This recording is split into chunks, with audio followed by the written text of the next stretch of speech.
Thank you so much for tuning in for episode 31 of The Spotlight. Today we're talking about a congressman who can't drive, the midterm elections, and the deep internal struggle everybody has when trying to figure out how they feel about Taylor Swift.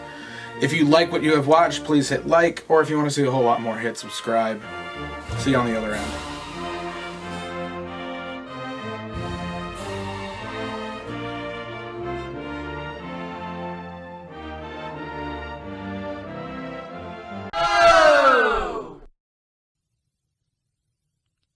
Well, fuck you then, too. We're all Spotify.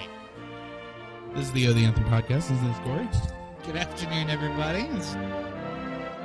Hello, everybody. Welcome to yet another Anthem podcast. I had something very interesting happen to me this week. Yeah, no, I want to jump right into that because it wasn't this week. It was today. Today. Yeah. Today. Yeah. As of time of this recording, which is Saturday.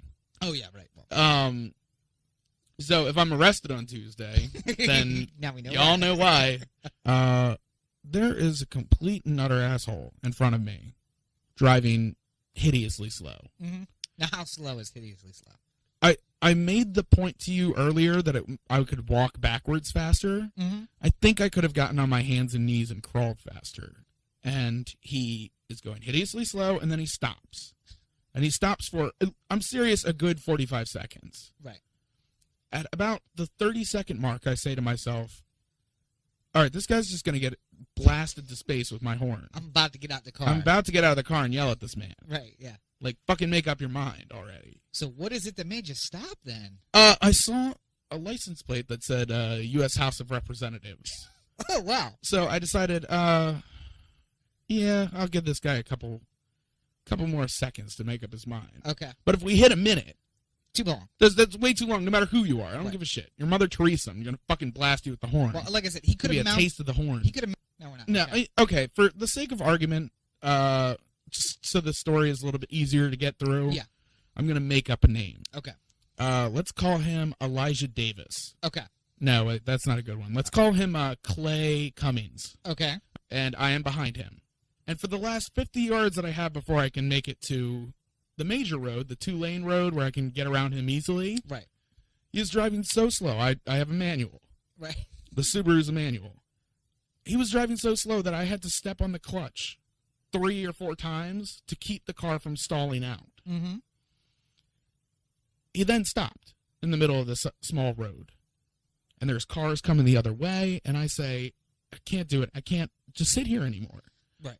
So I quickly make a maneuver around him. An illegal maneuver. You pass on a double line, but it's Baltimore downtown, so you didn't order anything. Who are we to say what's legal and illegal? If I remember, there's no lines on that road anyway. I didn't see them. Okay. So yes. Isn't ignorance an excuse of the law? Absolutely not. But yeah, let's. If not, everybody I ever represent would be innocent. Yeah. Needless to say, I made a quick maneuver. I looked at him right in the face. Mm-hmm. U.S. Representative Clay Cummings. Right. Yes. Who I'm modeling after Clay Davis in The Wire. So be sure to get lots of pictures with him going like shit. We have that in the podcast usuals folder because I use that a lot. So I looked at him. I put both arms up next to my parallel to my shoulders, and I did the Right. what the fuck, man? Right. What the fuck? I don't care who you are. It's too long. And then as I got back into the lane after I made the passing maneuver, there was a guy who was parked and decided to make an illegal U-turn in the opposite lane Right. as I was approaching. So I got towards him and slammed on the brakes, and then he looked at me like, what the fuck are you doing? And it was just like, blame that guy. So U.S. So are House... you back in your lane at this point? I'm back in my lane. Okay, so you go around and back in the lane, slam on the brakes, guy does a U-turn in front of you. Perfect. Right. So I, everybody's safe. Nobody was harmed during this time.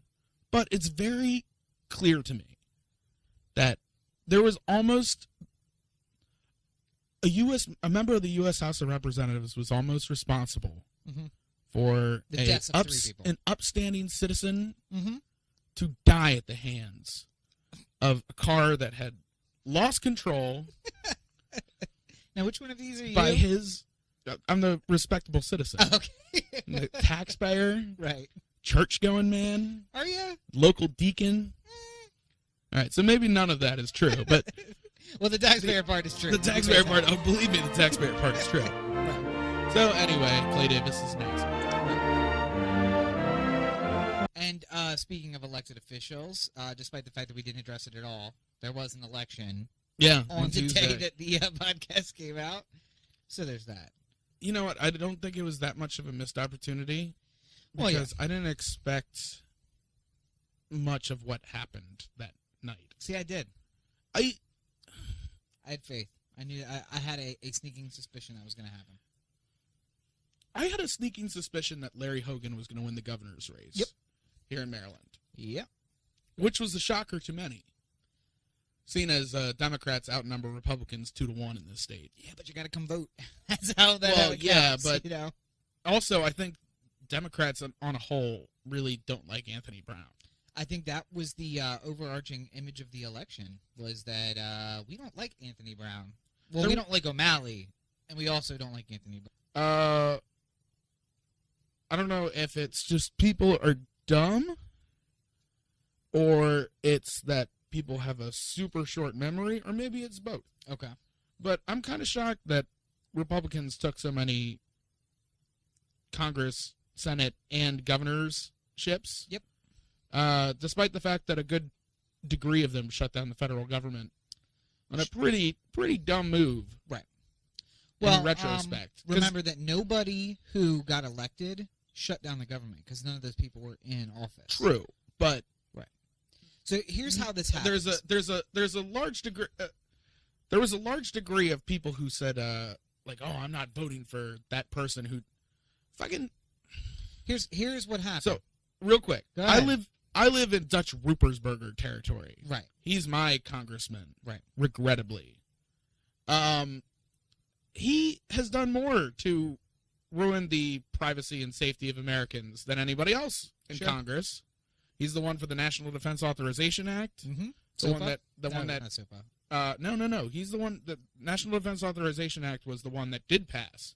Right. That allowed. That made it so that the U.S. government could instruct companies to keep 6 months worth of records of every single customer that they have. That they could label me a terrorist, black bag me, and send me to Guantanamo. Well, despite the fact idea that I'm a citizen. is that they wouldn't do it unless they had a reason to. But guess what? They're doing it for everybody. They're just not, yeah. Everybody's a terrorist. So. Well, obviously. So. Yeah. So that guy won in a landslide election. Okay. Not even close. I think the person who ran against him got like 27% of the vote or something like that. Yep. Well, here's the thing. Congress has an 11% approval rating. Yeah. And 93% of the people went back. Yeah. So if that makes any fucking sense in the world. Right. We hate you so much that you only have an 11% rating, but it's not my guy that's the problem. I thought I saw a graphic somewhere that said the approval rating of Nickelback was higher than Congress. Yeah.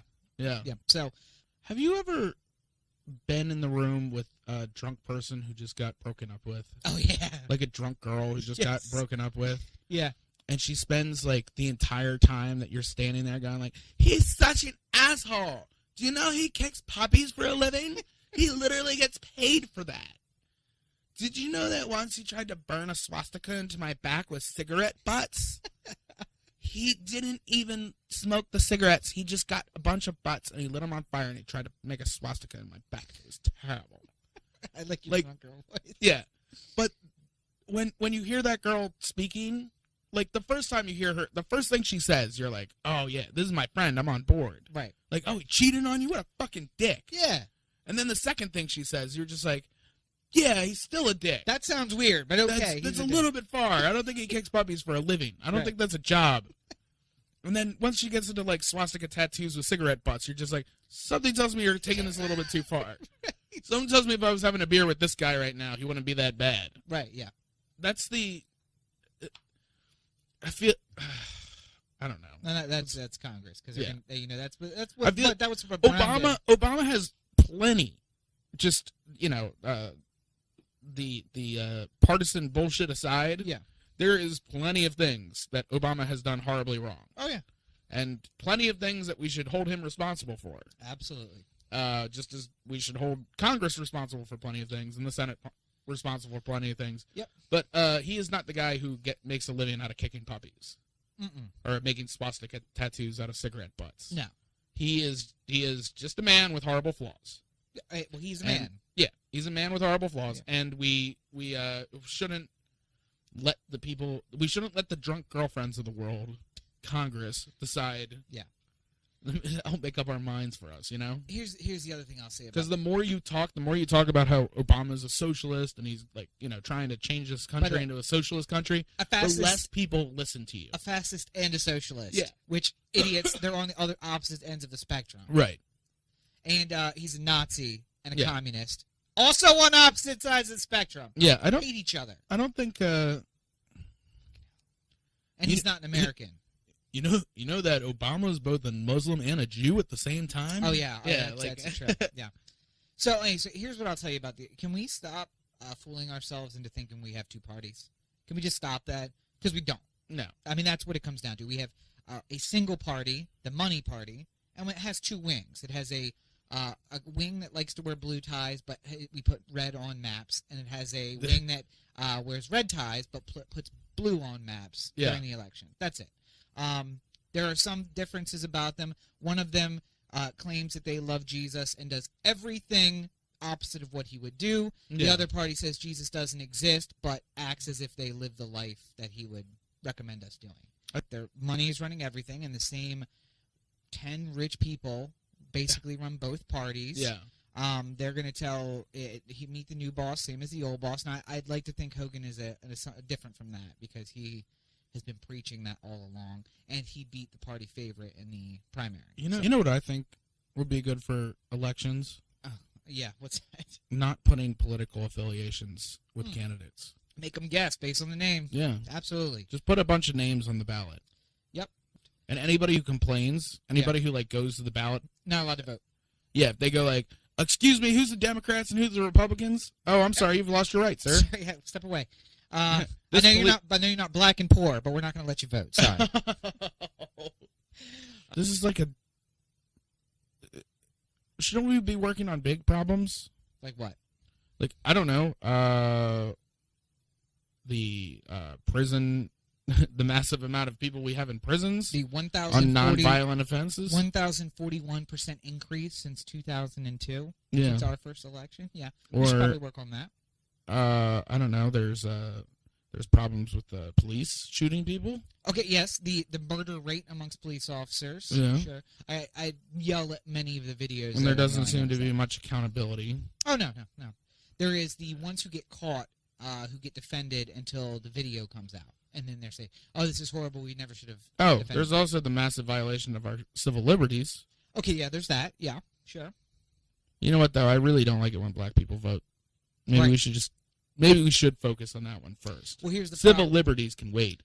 Here's the much like it was for the black people. Civil liberties can wait for quite a long time. Sure, That's what we learned. And you know what? It's one of those first in or last in, first out situations. Right. You got the vote last, so you're the first one to lose it. Luckily, as a white non-landowning man, I am second to last to lose it. So. Yeah. Shit. So. Can I talk about another dangerous political movement? Sure. Taylor Swift has taken the country by storm. Yeah. Now that she decided that she doesn't want to have any roots to the country side that she never really had.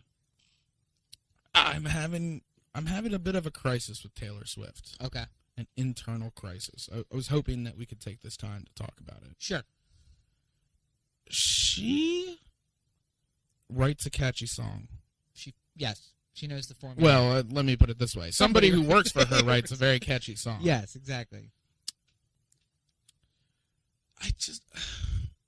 She's not real, though. That's the thing about music these days. They're not real people. Because this is part of the I can't decide where I stand on this. Okay. Because here's what here's my problem. Here's my fucking problem. Yeah. I throughout my entire life, did not have a problem with pop music. Right. I could tell the pop music that was terrible, like, that was just being, like, sold to you. Like, the 98 Degrees and the LFOs and the NSYNCs and stuff like that. Okay. Like, I could just feel, like, somebody, like, girl, stop by. seven fat white guys in a room deciding how they can make more money off NSYNC. Well, and that same guy put together like 7 boy bands in a row. Yeah. And just replaced the one that he had with a new one. Right, exactly. Yeah. It was paint by numbers pop bands. Right, yeah. But pop has done a lot of good. Sure. Like, let us not forget that Beatles are pop. Right. That Prince is pop. Michael Jackson is pop. And T-Pain brought us auto-tune, which, by the way, he also actually sings really awesome without it. Yeah, what the fuck? What the fuck is that? Anyway, Yeah, so that's a whole nother time. But I do not have a blanket I hate pop music thing. Right. Because some of it's good and some of it's bad. And yes, that fucking Shake It Off is an incredibly catchy song. Yeah. If it gets stuck in your head, so help you God if you don't watch that music video 9 times a day. And then the first time I really honestly cared about, like, current music was when I heard Smells Like Teen Spirit. And that opening lick, that first time I heard it, was like, fucking, oh my God, like my brain exploded. I was just like, what is this? And then, the drums kick in. It's like, ba-da, ba-da, ba-da, boom, ba-da. Yeah, I'm just like, what the fuck is this? Like, now, see, I had that moment in college, weirdly enough. I didn't hear Nirvana until college. But, so. like, I was, sitting in my mom's van, like, probably in the back of the backseat, the one that faces the opposite direction, so I can see traffic coming at me. Right. Fucking sitting in the back of a Taurus station wagon, and then all of a sudden I hear, like, boom, ba-dum, I'm just like, what the fuck? Like, right now, some mom is pulling up to Royal Farm and just saying, like, oh, you sit in here and play with the radio. I'm going to go get a pack of cigarettes. And this is obviously a Baltimore family. Right. Dundalk. And the fucking baby seat, like, in the front. In the front passenger seat. Don't be touching none of them knobs here, dear. The kid's just wandering unbelted around the back seat. She's got it on a leash and just tied it to one of the headrests. Yeah. But some kid is just gonna be sitting in the car and just like all of a sudden it's gonna be like, shake it off, and they're gonna be like, what the fuck is this? Like, that's gonna be the moment for somebody, and I don't like the fact that that's what we're like. Pink Floyd's last album ever is being released today, right. As of the release of this podcast, Tuesday, right. The release of the last Pink Floyd album ever. Pink Floyd is a incredible band, right, with a long storied history. Nobody is ever gonna fucking touch Dark Side of the Moon as far as consecutive weeks, right, on the Billboard charts. Yeah. Like, it's just not. There's nothing could ever. It's Cal Ripken Jr. It's just done. Well, John Lennon comes back from the dead and records a Beatles album. That might break it. But I even doubt that, because we have such a short attention span these true, days. True, yeah. It was on there for like 7 years or something like that. Yeah. Some stupid long. Well, when they were bringing vinyl, when you bought the vinyl. Right, but I mean, the fact that there's some, like, Pink Floyd is releasing its last album, and it's already broken pre-sale records on Amazon. Right. People are obviously interested in this. Wait, which, by the way, let me interject there. Yeah. But you can actually purchase my book pre-sale on Amazon right now. Yeah, Just do a it's search available. for the Movement Insurrection, or my name, Robert N. Cheek. I'm pretty sure 100,000 people have already pre-ordered. There's been a lot of pre-order, but I do enjoy Amazon pre-order because it gives me an idea of what's going to sell. Yeah. Anyway, so Pink Floyd breaking records on the pre-sale. Yeah. Right. Coming in second in the record books only to Robert N. Cheek, On Movement the Insurrection. Movement Insurrection, yeah. I feel like I'm seeing a lot of it. Yeah. Maybe it's because my internet surfing abilities have fine-tuned enough that everybody knows Google what knows to you. tell me. Google knows you, yes. Just knows that if there's a Pink Floyd story out there, I want to read it. Right. I just, like, I feel like I can't step one step without Taylor Swift being a part of my life these days. Yep.